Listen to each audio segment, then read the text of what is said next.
When Jon Stewart extended an unedited interview invitation on The Daily Show, Karoline Leavitt briefly thought, this is a chance to set things straight. She immediately agreed to appear ready to face him. But Stewart dove in swinging, calling her Trump's Gen Z puppet and turning the signal leak into a nationwide punchline. Unexpectedly, instead of panicking or backing down, Liv stepped up, faced him head-on, and delivered a shocking counterpunch that left Stewart flustered. Before diving into the story, comment where you're watching from and don't forget to subscribe so you won't miss the latest stories. Jon Stewart, the satire king of The Daily Show, declared, "I want Karoline Leavitt on my show. An unedited interview, just the truth." The invitation wasn't random. Stewart was clearly targeting her. The young spokesperson known for her tough style, and the infamous signal message leak tied to Trump. Jon Stewart strode onto the Daily Show stage, the spotlight catching his signature smirk as the crowd roared with applause.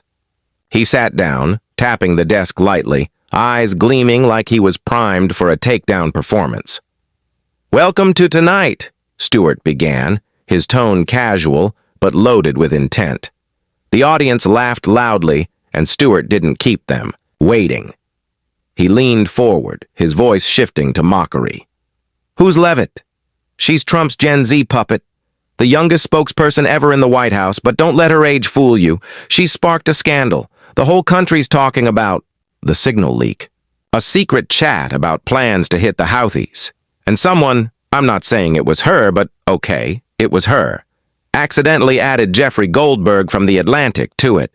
The crowd erupted in laughter, some whistled, and Stewart shook his head with fake exasperation. She calls it fake news. I call it cosmic-level incompetence. He kept the assault going. I thought she'd be good at covering tracks since that's her job, right? But no. She let the world know who Trump wants to hit before he could even tweet MAGA. Maybe she was too busy praying to check the group chat list." Stewart raised an eyebrow, mimicking a prayer gesture with dripping sarcasm, sending the audience into hysterics. "I'm not against faith. But if God said don't add Jeffrey, she must have heard invite the whole village instead." Then Stewart landed a heavier blow. He held up a large printed photo, a fabricated message he'd made up. "Karoline, I'll handle the press. Trump hit the Houthis. Now this is what I imagined she sent," he said, winking at the audience. "No one's confirmed it, but it looks so real, doesn't it? I bet she sent it, then sat there wondering why everything blew up." The crowd clapped and Stewart shrugged. "I'm just helping her tell the story better since she clearly can't." But he wasn't done. Stewart stood, stepped around the desk, and stared into the camera as if speaking to Leavitt herself. "Karoline, you tweeted, 'You're not scared of me that you'd come here unedited.' Great. So come on, because I've got questions. How do you explain Signal being Trump's puppet? Or do you just pray to get through me?" He laughed loudly. The crowd cheered and the studio buzzed hotter than ever. "You want unedited? I'll show the world how you fall." Right then, in his excitement, Stewart swung his arm too hard, shattering the coffee mug on his desk. Glass flew, a small cut appeared on his hand, and blood trickled lightly. "Oh, wow," he exclaimed, holding up his hand with comic surprise. "Look at this! I'm bleeding for you, Karoline." The audience roared with laughter, and the moment instantly went viral online. The clip of Stewart breaking the mug and joking about Leavitt spread like wildfire within minutes.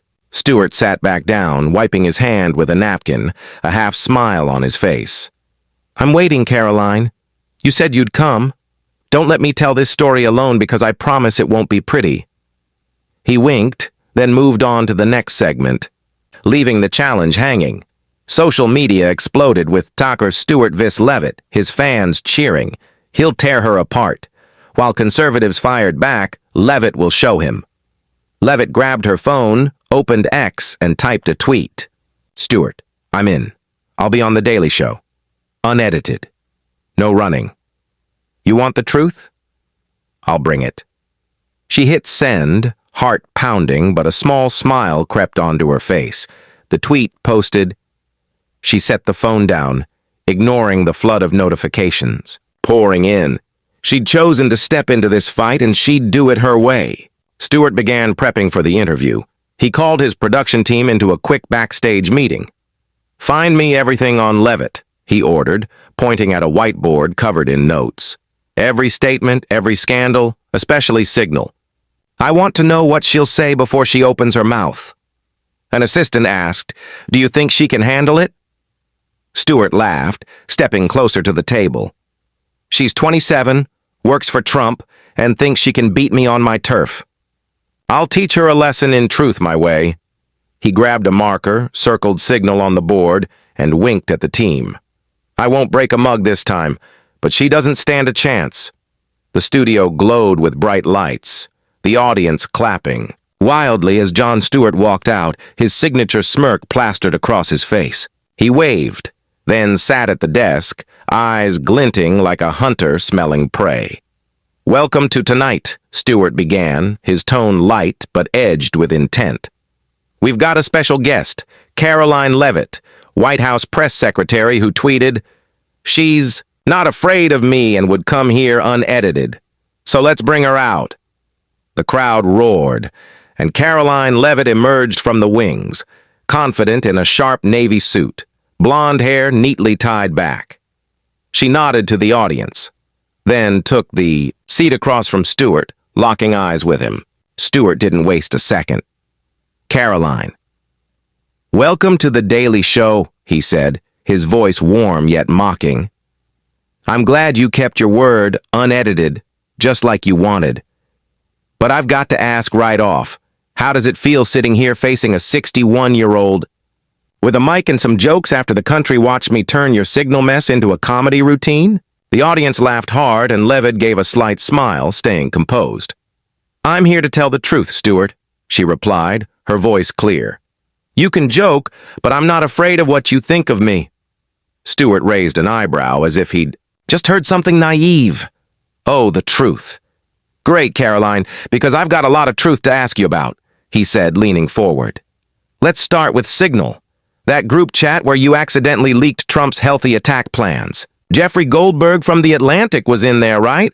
How do you explain a reporter getting into the White House's secret military chat?" The crowd laughed, and Stewart held up a hand like he was stopping them. No, wait. You called. It's fake news, but it's incompetence. So what's your truth here?" Leavitt took a soft breath, her gaze steady. "Stewart, I've said it. It was a misunderstanding blown up by media like you," she answered.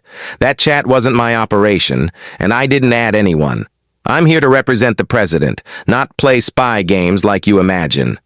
But Stewart didn't let her off easy. He laughed loudly, slapping the desk. "A misunderstanding. Karoline, you're the press secretary.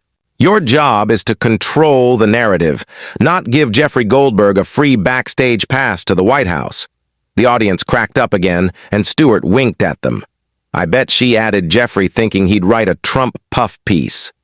Leavitt gripped her chair tighter but kept her tone calm. "You can joke about it, but I'm not here to explain every text to you," she said. "I work to serve the American people, not to entertain you." Stewart tilted his head, feigning surprise. "Serve the American people. Then why are you Trump's Gen Z puppet? I mean, you're 27, Karoline. Do you really know what you're doing or just reading what Trump tells you to?" The crowd cheered and Stewart pressed harder. "I'm not saying you're not smart. You got this gig, but do you ever wonder if you're just a young face for Trump to show off?" The question hit like a punch, and the audience buzzed. Leavitt pursed her lips but fired back fast. "I'm nobody's puppet, Stewart. I'm here because I believe in what we're doing." Stewart smirked, not missing a beat. "So, what do you believe when Trump tells you to cover up stuff like Signal? Or do you just pray to get through tough questions?" He mimed praying again.